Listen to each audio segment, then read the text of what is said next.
Convido a amada igreja para a palavra do Senhor, do primeiro livro de Samuel, capítulo 10.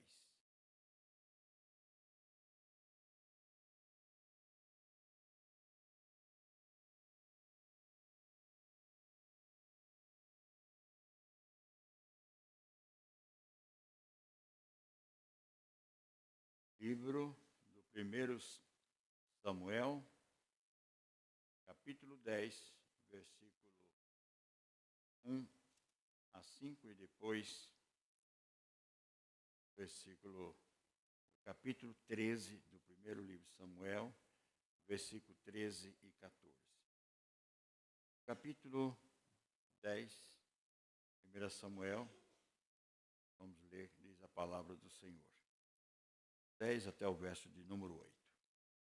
Tomou Samuel um vaso de azeite e lhe derramou sobre a cabeça, e o beijou e disse: Não te ungiu, porventura, o Senhor por príncipe sobre a sua herança, o povo de Israel? Quando te apartares hoje de mim, e achares 2 homens junto ao sepulcro de Raquel, no território de Benjamim, em Zelza, os quais te dirão: acharam-se as jumentas que foste procurar, e eis que teu pai já não pensa no caso delas, e se aflige por causa de vós, dizendo: que farei eu por meu filho? Quando dali passares adiante e chegares ao carvalho de Tabor, ali te encontrarão 3 homens, que vão subindo a Deus a Betel. Um levando 3 cabritos, outro 3 bolos de pão e outro um odre de vinho. Eles te saudarão e te darão 2 pães que receberás da tua mão. Então seguirá a Gibeá Elohim, onde está a guarnição dos filisteus. E há de ser que, entrando na cidade, encontrarás um grupo de profetas que desce do alto, precedidos de saltérios e tambores e flautas e harpas, e eles estarão profetizando. O Espírito do Senhor se apossará de ti e profetizará com eles, e tu serás mudado em outro homem. Quando esses sinais te sucederem, faze o que a ocasião te pedir, porque Deus é contigo. Tu, porém, descerá diante de mim ao Gilgal, e eis que eu descerei a ti para sacrificar holocausto e para apresentar ofertas pacíficas. 7 dias esperarás, até que eu venha te ter contigo e te declare que hás de fazer. Capítulo 13, versículo 13 e 14 do primeiro livro de Samuel. Capítulo 13, versículo 13 e 14. Então disse Samuel a Saul: procedeste neciamente em não guardar o mandamento que o Senhor teu Deus te ordenou. Pois teria agora o Senhor confirmado o teu reino sobre Israel para sempre. Já agora não subsistirá o teu reino. O Senhor buscou para si um homem que lhe agrada, e já lhe ordenou que seja príncipe sobre o seu povo, porquanto não guardaste o que o Senhor te ordenou. Bom, nós temos nas Sagradas Escrituras uma mensagem central, uma mensagem que é para todos os povos, que é a mensagem cristocêntrica. E esta mensagem aponta para a esperança da humanidade, para a esperança de todos aqueles que um dia deseja, de fato, estar na glória com o Senhor, que é a pessoa gloriosa de Cristo Jesus. Ele é a razão da nossa adoração, ele é motivo da nossa comunhão entre Deus, ele é motivo da nossa comunhão entre os irmãos, ele é motivo para que nós prestamos culto a esse Deus vivo e verdadeiro. No momento que eu e você fomos alcançados pela ação do Espírito Santo de Deus e nos tirou das trevas para a sua maravilhosa luz, ele nos coloca então na condição de pessoa transformada, mudada, para fazer aquilo que o Senhor espera da sua igreja, dos eleitos, daqueles que foram separados para fazer a obra do Senhor. Mas diante de toda essa obra de Cristo, Deus levanta na história homens e mulheres para serem bênçãos, serem canais nas mãos do Senhor. E espera que haja obediência. Nós vimos nesta noite um momento de contrição. Nós devemos fazer o que é certo e nós não fazemos. Não há em nós desejo de pecar, mas acabamos pecando contra Deus. O sangue de Jesus nos purifica de todo o pecado, mas não é motivo para nós ter prazer no pecado. Mas então Deus faz com que nós nos tornemos pessoas especiais na obra do Senhor. Nosso texto mostra, para que nós entendamos que não é na qualidade de função de estabelecer aqui um reinado, né, como foi no caso de servo de Deus Saul, mas é para mostrar que quando nós não obedecemos, quando nós não estamos vivendo no centro da vontade de Deus, Deus nos visita. Deus nos visita para nos corrigir. E muitas vezes com disciplina muito séria na nossa vida. Nosso tema dessa noite trata assim: ele foi pesado na balança de Deus. Saul foi pesado na balança de Deus. Talvez nesta balança esteja a minha vida, mas esteja a sua também sendo pesada na balança de Deus. E nós precisamos então refletir à luz do texto para que nós não caiamos, né, na situação que custou seriamente o mandato de um rei. O texto nos fala, irmãos, de que a igreja de Deus deve viver as circunstâncias, por mais diversas que tenha no nosso caminhar da vida cristã, pela nossa fé em Deus. E esta fé em Deus, esta fé operosa, faz com que os obstáculos e as barreiras que surgem dá-nos fortalecimento para não olharmos para trás, mas olhar para aquele que sustenta a nossa vida e que nos dá força para viver as diversidades da vida. Qual foi o momento, irmãos, qual foi a situação que levou o fracasso deste homem que foi separado para ser o rei de Israel? Quando olhamos no capítulo 8 do livro de Samuel, o profeta Samuel fica triste com a nação. Fica triste com Israel. Porque Israel agora estava olhando para as nações vizinhas, e essas nações vizinhas pagãs tinham um rei, ou tinha reis. E eles queriam ser igual às nações vizinhas. Samuel, então, no capítulo 8, diz que ao povo que Deus havia abençoado o povo, e conta a história desde o Egito até os dias do profeta Samuel. E dizendo que Deus sempre foi o rei de Israel, que Deus foi sempre soberano sobre a nação. E então, Samuel não entende porque essa busca, essa insistência para ter um rei como as demais nações. Ele faz de tudo para que o povo compreenda de que há um Deus soberano, que sempre esteve zelando, cuidando e guardando, dando vitória diante dos inimigos, dos adversários.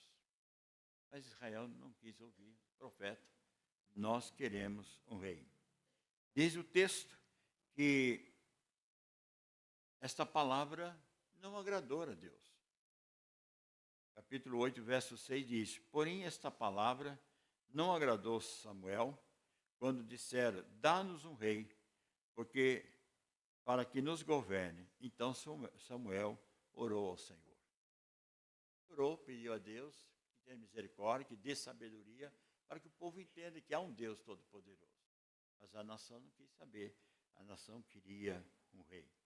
Depois de descrever todas as complicações que poderia acontecer com o rei, tomando posse dos seus filhos, tomando posse das suas propriedades e tantas outras coisas que o versículo declara aqui no seguinte, no capítulo 8, no verso 20 diz assim, o povo diz, nós queremos um rei, para que sejamos também como todas as nações, e o nosso rei poderá governar-nos e sair adiante de nós e fazer as nossas guerras.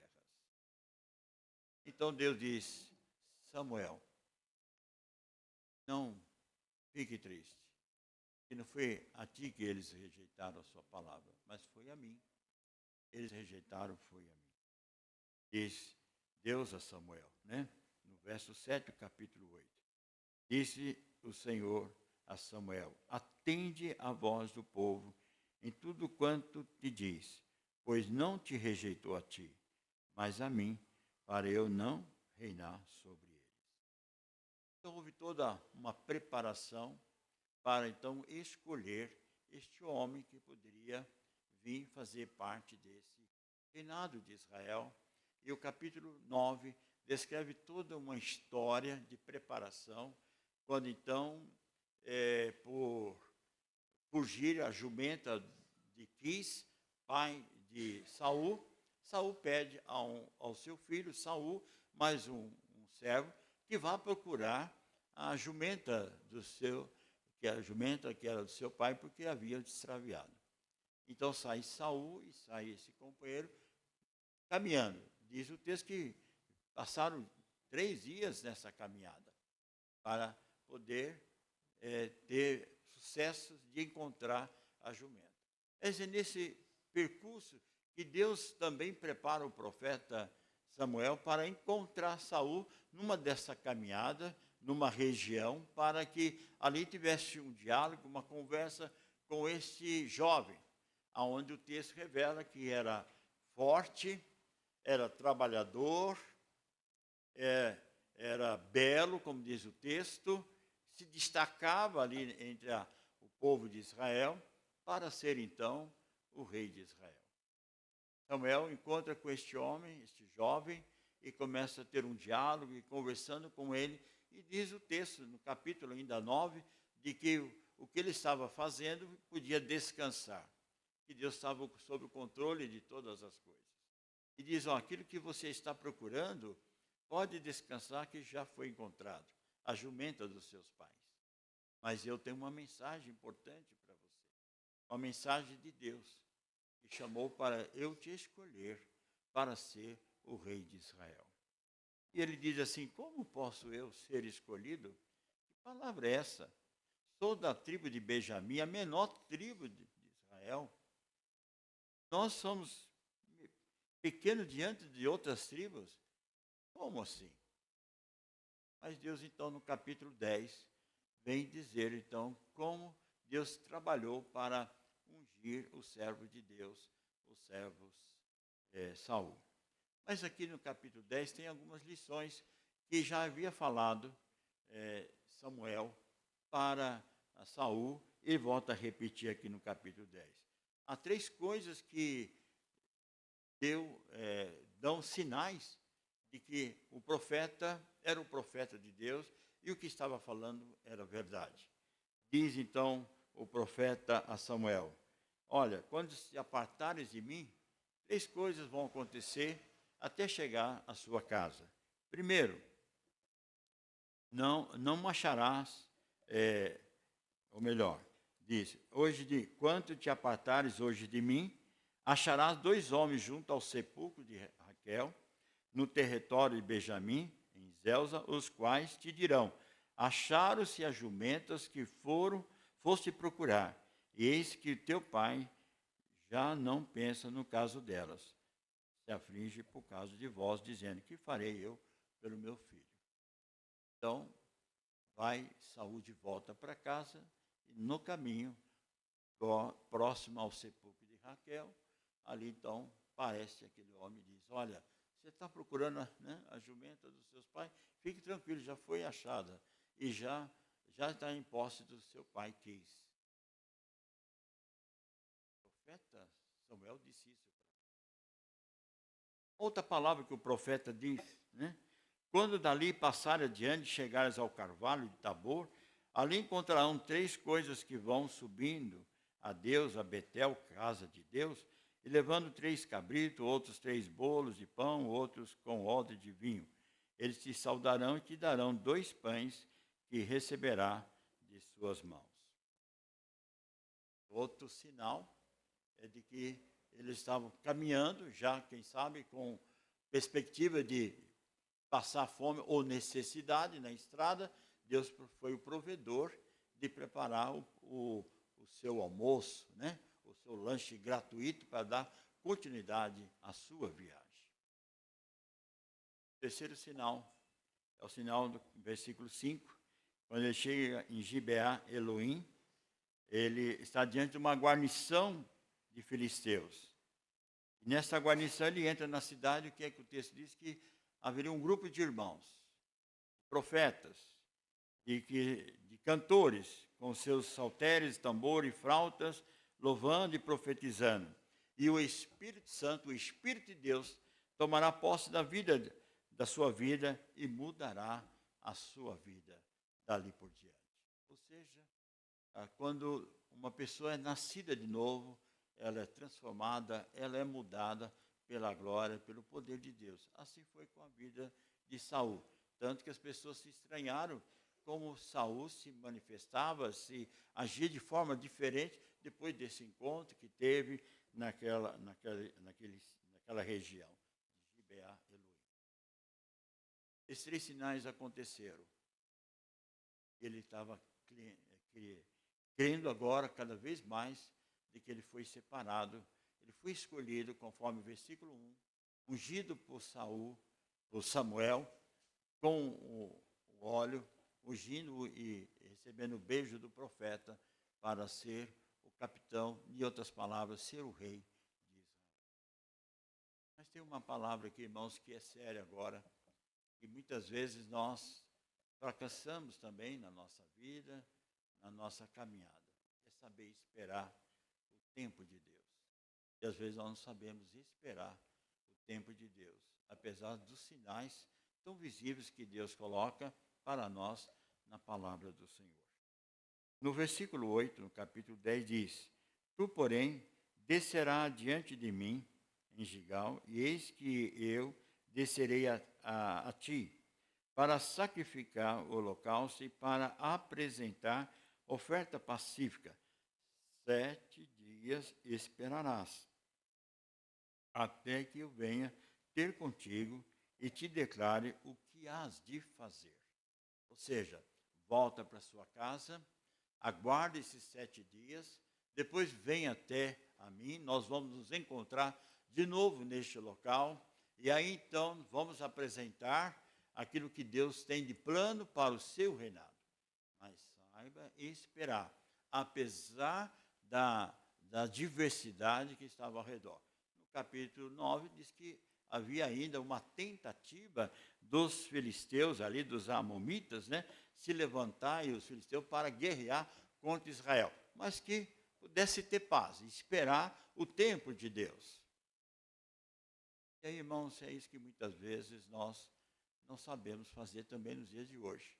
Nós temos grandes lutas, grandes dificuldades, e a gente começa a querer resolver da nossa maneira, nosso jeito. Deus diz: espera um pouco. Está falando com o seu coração, com a sua mente, mas nós queremos dar a iniciativa como se nós pudéssemos ter resposta de imediato. O texto revela, irmãos, que no capítulo 13, no verso 8, diz o seguinte: esperou Saul 7 dias. Olha, ele cumpriu, que bom. Mandou esperar 7 dias, conforme capítulo 10, verso 8. Agora no capítulo 13, verso 8, Saul esperou. Mas veja o que aconteceu. Segundo o prazo determinado por Samuel. Não vindo, porém, o Samuel a Gilgal, o povo foi se espalhando dali. Então disse Saul: trazei-me aqui um holocausto e oferta pacífica, eu oferecerei holocausto.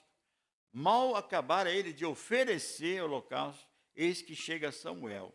Saul lhe sai ao encontro para saudar. E Samuel pergunta: que fizeste?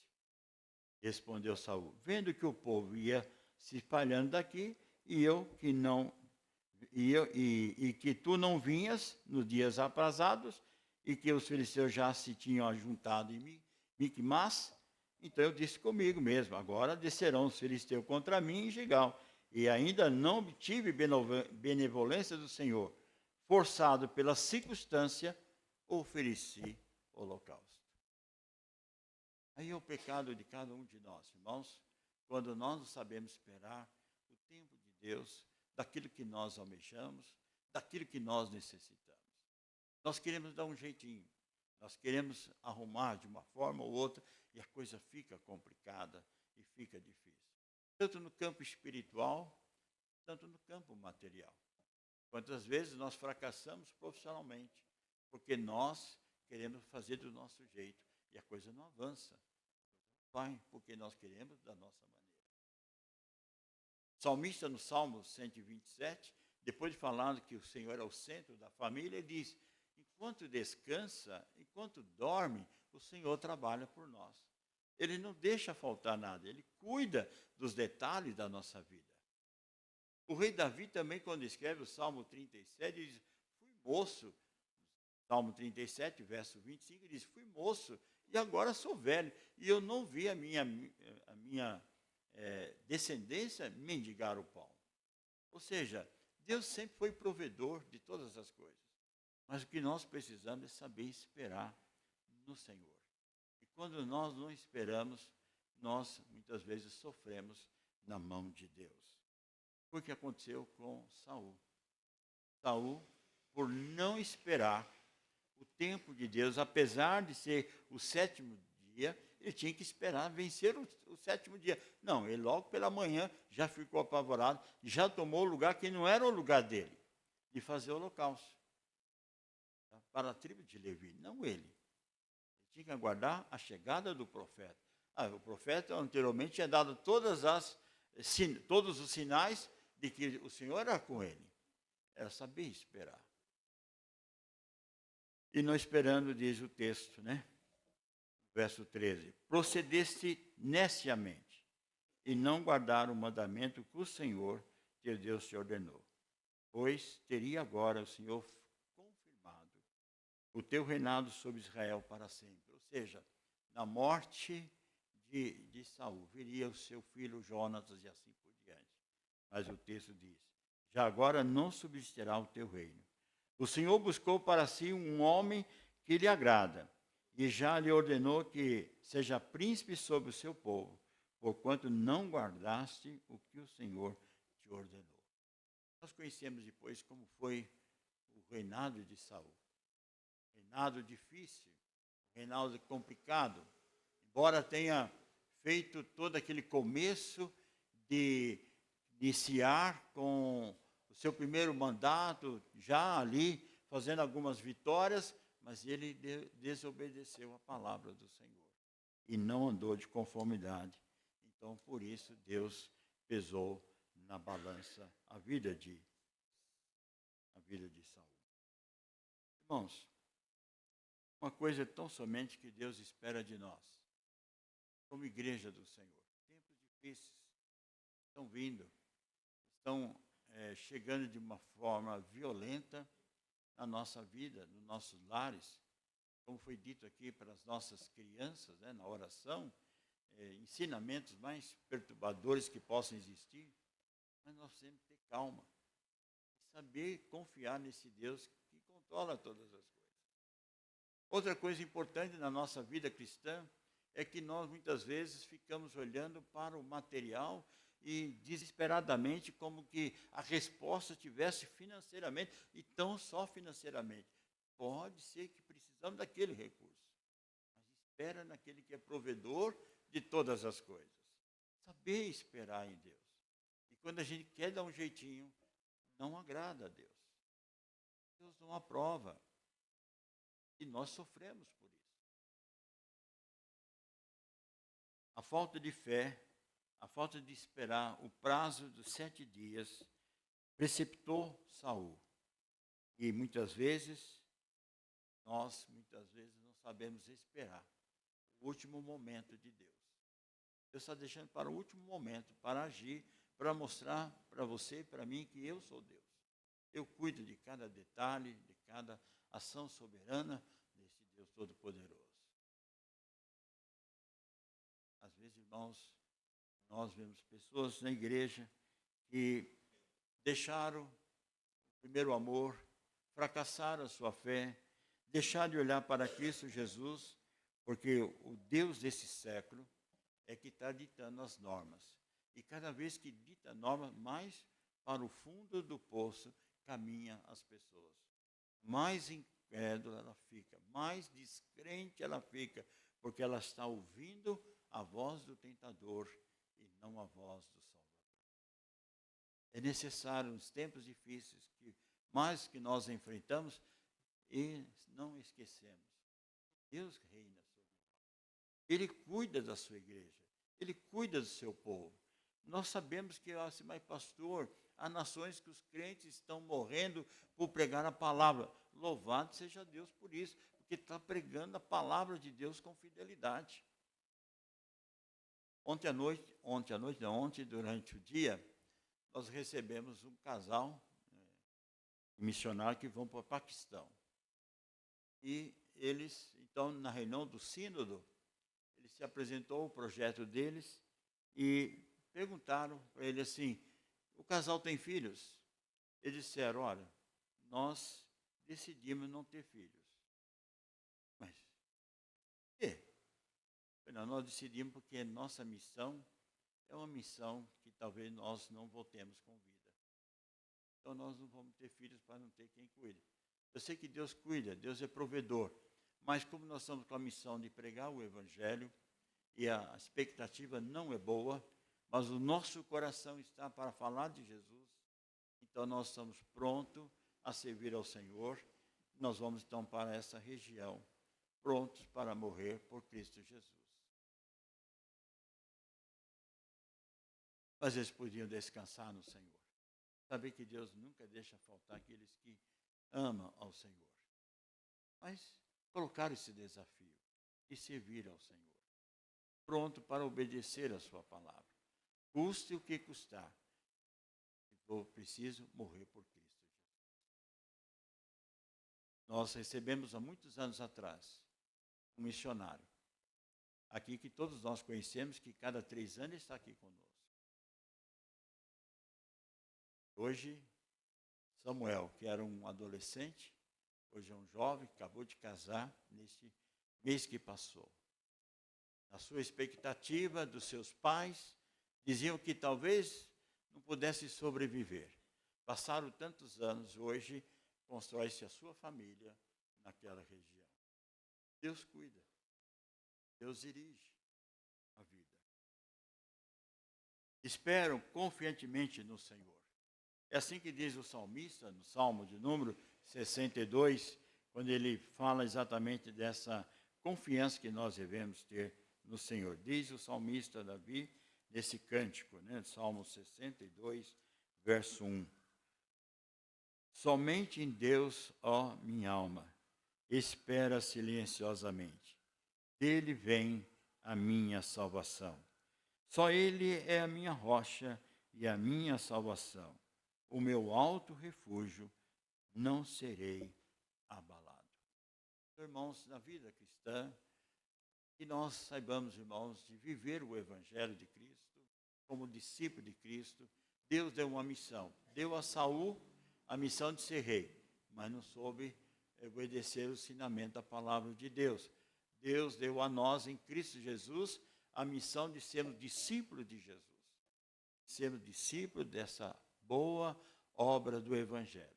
E Ele espera em nós, que nós obedecemos a sua palavra e saibamos esperar o tempo de Deus para fazer aquilo que agrada ao Senhor. Mas quando Ele der esse tempo, faça a obra do Senhor de forma correta e digna, com certeza não será pesado na balança de Deus, mas será abençoado por obedecer a palavra do Senhor e andar de conformidade aos seus mandamentos. Por isso que o apóstolo Paulo, na viagem missionária dele, depois de fazer toda a sua caminhada, ele diz: combati o bom combate, terminei a carreira e guardei a fé. Por isso o apóstolo João diz: ser fiel até a morte e dar-te-ei a coroa da vida. Deus trata com misericórdia sobre nós e sejamos, portanto, aprovados na balança do nosso Deus, como discípulos de Jesus, obedecendo a voz do Supremo Pastor, que é a nossa rocha, que é a nossa esperança. Que Deus assim. Amém. Louvemos a Deus com